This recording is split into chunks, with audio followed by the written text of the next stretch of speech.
Hello and welcome to yet another of my videos. My name is Sofia Tsurlaki, and in today's video I will once again condemn practices of Muslim men, especially those Muslim men that they are public figures, whether they are public speakers or they have some kind of position that gives them authority.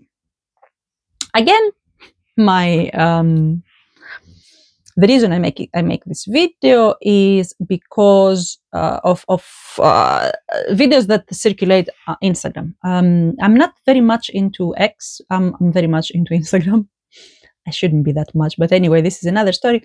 Yeah, so let me tell you the story from the beginning. So a few weeks ago, I came across a few videos where Tariq Ramadan was talking about his case. We all know his case. If you don't, you can Google it. I will not go into details. And they infuriated me, these videos, very much. But I back then I was like, you know what? I cannot make videos every time someone says something that boils my blood.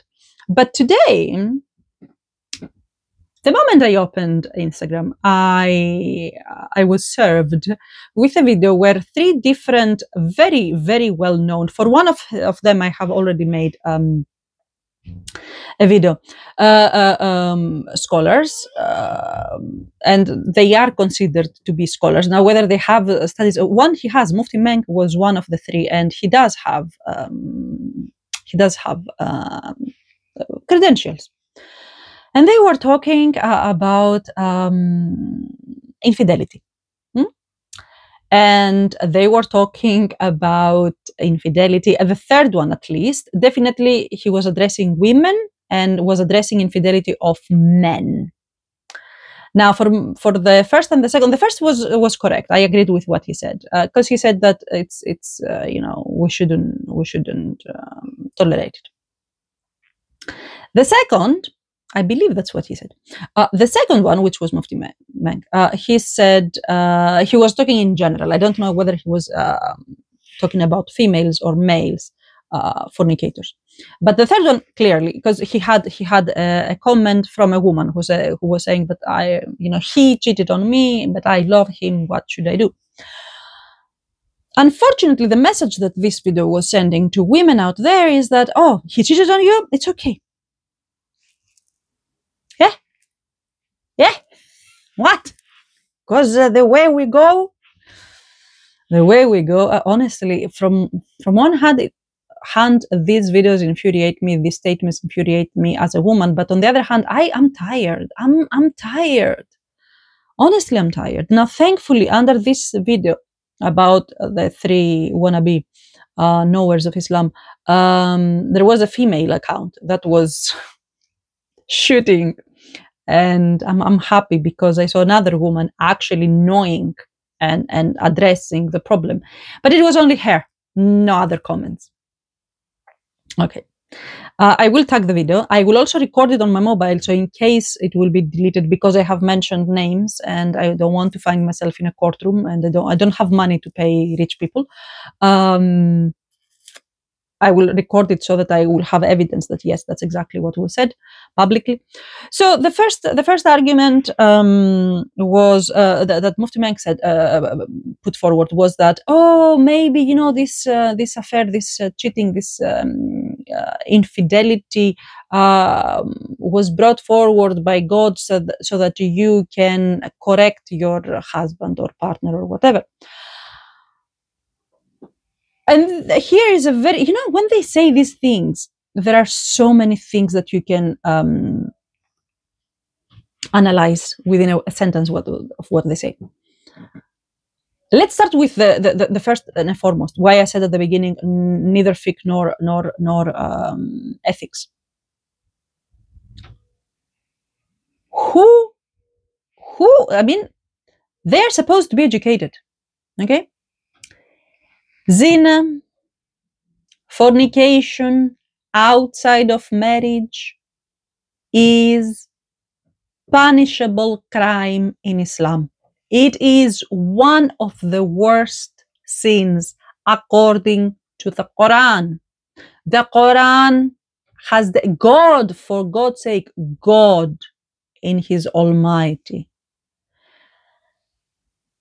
deemed the matter so important that dedicated time and went into details in the Quran explaining that zina is a sin, is a punishable sin. Not only is to be punished, but is to be punished in public. Fornicators are to be punished in public. Now, according to the Quran, the punishment is physical punishment, okay? And also that this person who committed this sin will never be married to a pure person, to someone who is not. So the fornicator can only get married with a fornicator, male and female. Now, fiqh, the Prophet, peace be upon him, specified that the moment that in the incidents that the fornicators are already married to someone else, apparently, they are to be punished with the highest punishment, which is what? Unaliving. That's what the Quran tells us, and as a Muslim, I believe that this is the word of God. And that's what the Prophet decided. And you come today, theoretically trained and scholar and knowledgeable, to say what? Oh, it's okay, yeah, he fornicated, but it's okay, maybe God did it so that you can put him on the right path. Really? Really? When women today, I will cry, honestly, so much stupidity, and I say that with full consciousness. They distort everything to serve them. And I refer to men here. When women say that in today's world, in the 21st century, the idea of inheritance, where the boys take more than the girls, is not just anymore because women today are breadwinners, okay? And the moment a woman divorces, does not go back to her brother or father. She needs to sustain her household. Therefore, this, although it is in the Quran, needs to be reviewed. Every male tears their beards and their, gilabiyas, and they scream, this is in the Quran, you cannot touch it. And now, when we are talking about your bulbul, if you don't know what bulbul is, if you're not Arabic speakers, ask Arab speakers or send me a message. I will tell you what it means. So now, when it comes to your needs, the male needs, something that God has decided that needs to be punishable, it's a sin. The Prophet has decided that because these people are married, they are to be unalived. That's the punishment. That's the importance of the sin. You come and you tell me that it's okay, maybe God did it so that you will fix the husband. It's not okay.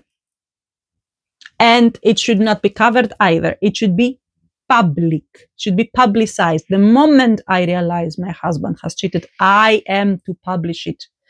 Now, there are many, I can rationalize it. I can tell you that a fornicator will bring you disease.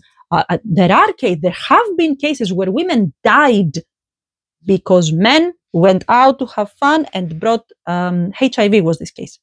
And the woman got HIV and died. We know today, in today's medical knowledge, that all the, how we call them? STDs are coming from the men. Usually they harm the women. The man can have the virus and will never harm him, but they come from men. So there are practical reasons why, beyond the emotional, okay, the devastating. I mean, if you are a woman and you have been in the position of realizing that your husband has cheated on you, it's emotionally devastating. And that relates to my previous video. So in the previous video, all these men And one of them was the same in both videos, appeared in both videos. So when it comes to misyar marriage, these men, they care so much about the emotional devastation of women. But when it comes to cheating, it's okay, it's Tuesday, you fix him. Again, also, the fix him thing. And now we're talking, I'm talking still about the argument that Mufti Menk put forward. So the fixing problem. I have here a book where this is about Muslims online, okay? And I read on page 201. The author Gariband, what he does is he records, he documents the presence of Muslim people online, and here he documents Muslim women specifically, and he talks about how Muslim women they started now with social media reclaiming their right to recite the Quran, which, as we know, classical understandings, or not classical, traditionalist understandings of Islam, they say that our voice, the female voice, is aura, and women, we shouldn't recite the Quran, we shouldn't laugh in public, we shouldn't talk in public.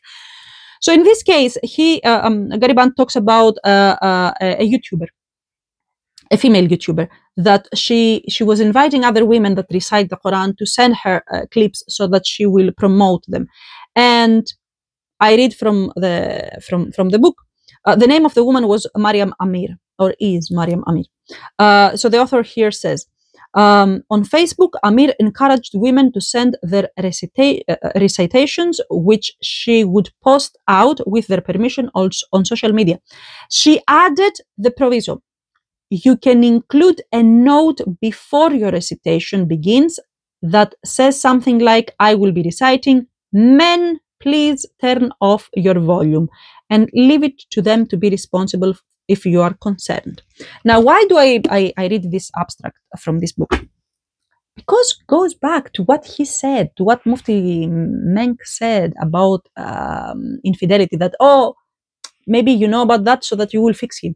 We women, we are not responsible for Muslim men. This is very 90s mentality that, oh, we take the trashiest of men and we will marry him to the best women so that the women will fix them. We are not rehabilitation centers. We are not responsible for your actions. You see how deeply embedded is in the psyche of a Muslim woman that the woman in the book that was doing what? Was asking for female reciters to publish their work. She told them that, look, if you are scared that men will feel technically, they will feel sexually aroused by your recitation of the Quran, then have a warning, to accompany your recitation. Why? First of all, if the man goes on YouTube to see the recitation of a woman, he knows what channel he goes, he knows what he clicks. This idea that men are mentally incapable and morally devastated, and they have no morals and they have no intellect, and we women are responsible for them. This is one of the greatest spiritual abuses in Islam. So back to Mufti Menk and the argument that, oh, maybe this happened because God wants you to help your spouse become a better person. No, Habibi, that's not what God said in the Quran. God in the Quran said clearly that fornicators should be punished. The Prophet said that married fornicators should be what again? So the woman will be devastated because her husband cheated on her. The husband committed one of the highest sins that ever exists in the Quran. She feels betrayed. On top of that, she needs to fix him. Are you? Where did you see that written? In which book of fiqh did you see that? The third guy who was talking, who was participated in both videos, the one that I was talking earlier in the previous video and this one, said something in the lines that, oh yeah, but yes, of course it is a sin, but maybe you should accept, maybe you should forgive me. Forgive what? And that will lead me to the videos of Tariq Ramadan again. Because unfortunately, you see how slippery is the journey from fiqh without ethics. So yeah, law says this and we will do it, but we don't think ethically. So we don't care whether whatever fiqh said is ethical or not. We will do it because fiqh says it. Then we deviate totally from the Quran, totally from the fiqh. But men are weak, men are, help them, fix them, make them people, make them humans, make them Muslims. Why we that's why, remember when in the previous video I told you that Misyar Habibti, Misyar, you don't have to babysit him, you don't have to make him a good person, you don't have to make him a good Muslim. He is to be responsible. The irony here is that the same Muslim scholars who claim that men are superior, they're protectors, they are the same ones. When it comes to practical elements, they essentially say that men are very weak, they cannot control themselves, they cannot follow the Quran, they cannot follow the Prophet in action, so they don't pay attention, they will make mistakes, you have to forgive them. Either they are very intelligent and they are higher than women and they are protectors and they are providers, or they are mentally disturbed or mentally limited. They cannot be both. Anyway, let's go to Tariq Ramadan. Tariq Ramadan is a scholar that in my early years in Islamic studies, 2017, 2018, I really admired. I believe that the scandal with him started around that time, 17, 18. When I was reading on his about him in his books, and I have them here, the books, I didn't know about the scandal. Then the scandal came up.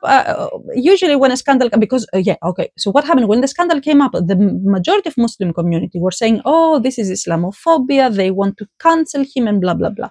So I remained as a woman, I was concerned, but as a Muslim, I was like, let's see how it goes.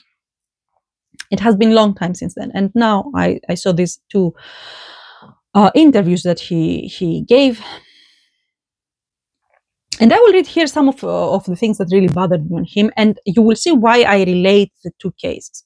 So to begin with, in the first interview, when the interviewer asked him about his story, the first thing that he did, he started using elements of character assassination of one of the women that accused him, which I found very cheap. So he was saying, if you go into her, I don't know, Facebook account or something like that, you will see that she has many different relations.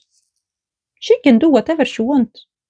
Who are you to? The accusation against you has nothing to do with her private life.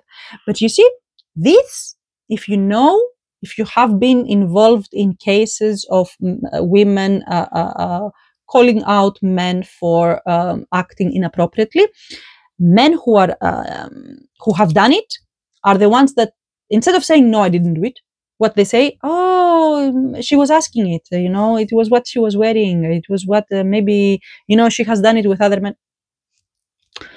First thing. The second thing, he very quickly admitted that, I hid the truth. I didn't say the truth because I wanted to protect myself and my family. And I totally believe the first part. That yes, you lied to protect yourself. But first of all, you lied. You lied to the judicial system. You lied to judgment, to the judge, to the court. You lied to the people. How many times God in the Quran tells us not to lie, or talks against lying, or talks against concealing the truth? The word that all Muslims, as the centuries passed, kafir, or kufar, that in reality means the one who hides the truth, but you made it to mean the infidel. It doesn't mean infidel. It means the one who hides the truth. So he came and he says, I did hide the truth because I wanted to protect myself and my family. The card of the good family man. Habibi, if you wanted to be a good family man, you would keep your trousers on. And this is, I say it as explicitly as I can. It is a little bit late to try to protect your family now. And that goes to every man out there, okay? Oh, I didn't want my wife to be sad, my children to... No, you didn't want your picture to be distorted. You didn't want your authority to be distorted. It has nothing to do with your family. Then he said, oh, this was a spiritual journey and I'm a better person now and I have better relation with God. Subhanallah and Alhamdulillah and congratulations to you that you have a better relationship now. But that doesn't mean that whatever you did before is being erased. And then he said, which touches me, okay? He said, oh, yesterday you were praising me and today you want to cancel me. Who are you to do that? Let me tell you exactly who. So, why do I say that? Do I have something personal with him? Personal? No, I don't know the guy. His ideas, some of his ideas are good ideas, and I do adhere to his ideas. But there is a huge difference between agreeing with some ideas and respecting the person. And I'm saying, I'm doing this analysis to you so that you will be conscious about who do you follow and what is the importance of ethics on the people you follow. So he said, yesterday you were praising me. Today you want to cancel me. People were praising you for your intellectual input. People were praising you for your ideas. I don't remember anyone praising you because you are the most ethical person ever. We assumed that you are. And then says, and now you want to cancel me. Yes, absolutely, yes. Do you know why? Because in Islam, in Islam, if you preach about ethics, you need also to embody ethics. There is no point. Why would I believe you? Why would I follow your theories and your teaching and preaching now that I know that you broke one of the most important agreements with God? Because in Islam, we have agreement with God to follow his rules in the Qur'an. One of the rules, as I said earlier, was about fornication. You did it. And so you disobeyed God. You are a sinner. And then when you were asked about it, you lied, which doubled the sin. And now you ask me why I want to cancel. And the final was that, who are you to do that?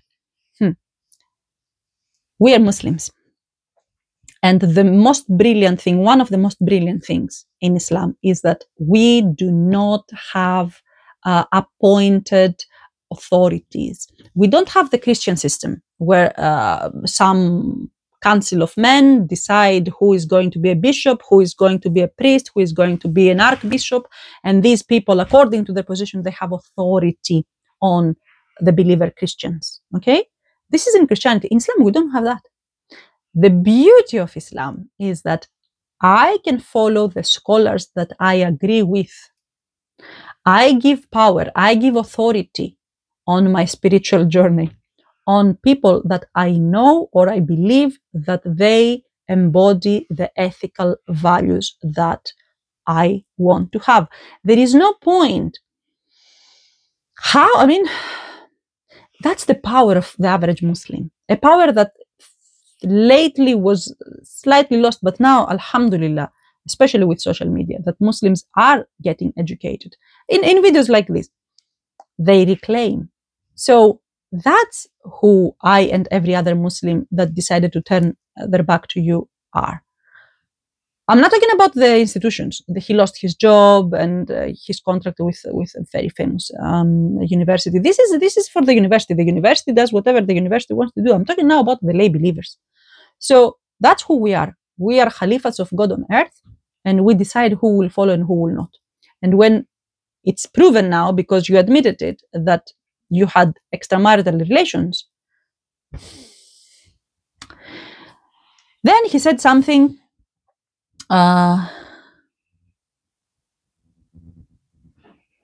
He said something that I was like, He said that, your scholars, the scholars that you follow, if he falls, you have to protect him. Are you telling me that first of all, you didn't fall, okay? You didn't walk in the street and, you stepped on a banana and you fall? You fell? Sorry. and I will have to protect you from I don't know what. It was a very conscious decision. Having an extramarital, and I think it was two, but God knows best. I don't know the details. You can search about that. Everything is out there. Having extramarital relations, even if it was half, not one full, it's not something that happens to you accidentally. It's like there is this video about Ramadan, you know, the food Ramadan, when we fast, that someone falls and then an apple falls into his mouth and then goes down and water. That's not how it happens. Fornication is not an accident. And no, we don't have to protect scholars because they're scholars. I mean, anyway. Think about it the other way around in both cases, both in the case of the Ramadan's video and on the scholars video. Scholars wannabe. What if it was a woman? What if it was a woman that had fornicated? For us women, we have to be pious and to show that we are pious and to prove it on a daily basis, on an hourly basis, with our dress code, words, the way we look or we don't look, the way we smell or we don't smell, etc. We women, we are being judged every nanosecond of our breathing life. Even when we die, we are being judged. But when it comes to men, we forget the Quran, we didn't read it, and the Hadith, and the prophetic paradigm, and because they are scholars, you have to protect them. No, on the contrary, it is the scholars that need to be called out. Do you know why? Because as scholars, you have responsibility. And as scholars, you have power. And when such cases occur, this is abuse of power. You have abused your power. Then he said something that will lead me to another video. It will be a little bit dangerous for me, but it needs to be said. So he continued, and he said, I heard things about my teachers in Egypt who trained me. I knew things about them. I did not expose them. I covered. Really, Habibi? And you feel very proud of that? A couple of years ago, I created some videos about this notion of, oh, you have to cover people's sins. You don't have to cover anyone's sins. And this is a spiritual abuse. But pay attention. Let's take a step back and look at the bigger picture. What did Tariq Ramadan say with this statement? What he said is that we cover each other. We abuse the women, but we cover each other. And because as I was growing, I admired and I followed the steps of men who taught me in Egypt. And I didn't expose them. I covered their sins. I felt that this is the world for me as a Muslim man. And let's take it in general. That's what Muslim men do, from the most famous to the most insignificant Muslim man. I have fought with about this topic with a very, very insignificant man, and not in the eyes of God, not in the eyes, no power, no authority, no job, someone who lives alone, has passive income, does not work, does not have any title, any authority, does not have a wife either. There is a reason for that. Forgive me. So it doesn't matter what authority or what financial situation they are in. What matters is that Muslim men learn from early age and stage that they can do whatever they wish. They can break all the laws that God has given us, and the community has to protect them. Because that's what their fathers did. That's what their grandfathers did. That's what their teachers did. So now they're entitled. My teacher did it and nobody said anything. I covered my teacher. So all of you now have to cover me. That's the logic. And that's what disappointed me so much in Tariq Ramadan. And I remember myself in 2018 on my master's, there was a case in the classroom where the topic of this author, scholar, because he was a scholar, came on, and I was on the side that no, his ideas and his teachings are valuable, and whatever he does in his private life, it shouldn't matter. Most of my female colleagues, they objected my idea, and they were like, no, he has no ethics, so I take nothing from him. These videos now, years later, when he actually exposed his true face, these videos made me regret my stance back then. I didn't know that this was, because I would have liked him to come and say, yes, what I made was horrible, I shouldn't have made it, I apologize. All this character assassination and these, oh, others did it, so I should do it, and you should cover me, and you shouldn't judge me, and who are you to do it? So I will finish this video. Now, for women, because primarily my audience, I intend it to be sisters out there. But for men, this should be for men as well. So you see how easily we go from fiqh without ethics to neither fiqh nor ethics. When it comes to men, and these same men, these same scholars are those that in different videos, when women try to claim decency and not even, because women don't claim forgiveness. Women don't say, allow me to sin and accept my sin and help me become a better person. I have never seen such a claim from a woman. Never. What women say today is, you know, it's 21st century, the living circumstances have changed. Allow me to have a dignity today. Don't take away my dignity.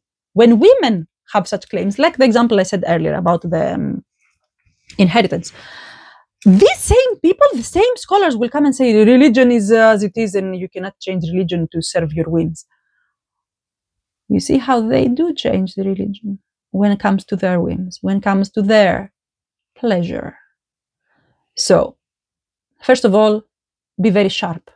When you hear, even it's while you're scrolling, you know, when you're tired at the end of the day and you're scrolling and you're hearing the half of what they say, and then you go down, move to the next video. Don't do that, because there comes in the back of your consciousness that, oh, I'm responsible. Oh yeah, I'm supposed to forgive. And again, another point, these unethical approaches, because for me it's unethical to tell a woman that, yeah, your husband cheated on you, but oh, fix him. This is unethical. Unethical. You see how such unethical elements have been trivialized so much that famous people, famous males, come publicly and without a drop of shame, technically defend them. That yes, men, it's okay if men will cheat. It's maybe God made it so that you will fix him or give him another chance. What other chance? If we had Sharia, this man should be eliminated, and you will be a widow and you will get married with a good man. But now, no, it's okay. I don't know what to say. I feel second-hand embarrassment. Honestly, I feel ashamed for them in the eyes of God. But beyond that, if that's what is being said in public, now that we have the social media and we have exposure, and I have the right to take this content and comment on it, imagine what has been happening for centuries behind closed doors and in the offices of the sheikhs and the qadis and the imams, when a woman goes and asks for a divorce because of infidelity. And I'm not joking. I'm not joking. We are talking about males that, according to the Quran, if their wife is disobedient, they have the right to physically beat her, punish her. So you see how things become very complicated, because when a male is being raised with the idea that I can do whatever I want, and I don't give, you know, I will not be held accountable. And you see how Tariq Ramadan says, who are you to hold me accountable? So imagine if a wife will try to hold accountable a husband, a Muslim wife, in a Muslim household, where the man has been raised with the idea that he is the boss, he is to allow or not allow the woman whatever he wants, and the wife needs to be obedient, because if she's not obedient, he has the right to punish her physically. That's their perception, because when it comes to their authority, they know the Quran, they know all the Quranic references. But when it comes to the responsibilities, Quran. So I'm not talking because I'm not making these videos because I want to prove that I'm a good person or I'm a good Muslim. I'm not a good Muslim. I mean, I'm far from being a perfect Muslim. But these men, these scholars that go in public so lightheartedly and they say, yeah, it's okay, yeah, it's okay, the boys, they might be the reason why some women are being punished and why women stay locked in abusive and humiliating marriages. Because if these women go out to seek a divorce, who is going to give it to them? Who? So, boys, get your together. Girls, be very careful who you allow into your house, into your life, and know your rights, and don't be silenced. Know your rights.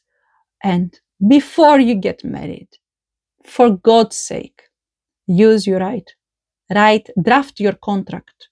I have said it many times. I will say it. I think this is the one element that I will be repeating until my last video. My contract right now has 13 pages of terms and conditions. Draft your contract. You can put any clause that you want. Infidelity is a very important sin. Forget what these scholars say, because it serves them. Infidelity is something that God has decided is punishable. You don't have to keep a man who has cheated on you. And be very careful. He might bring you diseases. He might be the reason, his infidelity might be the reason that you will have a very painful rest of your life or a very short rest of your life. So, know your rights. Follow female scholars, because men have made it so that at least for the last 500 years, even before, but at least for the last 500 years, we Muslim women, we experience Islam through the male gaze, through the male experience, and within settings that serve males. That's not what Islam was supposed to be. And I'm very glad, this I should say, I'm very glad to those of you that you are active online, you are active on social media, those women, Muslim women, that you are active and you do argue under such videos, and you do give a different perspective, because many Muslim women are not educated about the rights. By having your voice, by bringing sense to such preachings, you serve God, and may God give you the courage and the strength and the power to do it. I admit there are moments that I feel devastated. I feel that I can't deal with that anymore. But subhanallah. So that is all for today. Heavy video, long video. I shall see you. Hopefully the next video will be beginning of September, and it will be about book reviews. And the first book will be, no, I will not say. You will see in September. So until then, take care of yourselves, know about your religion, and have critical thinking when it comes to preaching and teaching. Bye.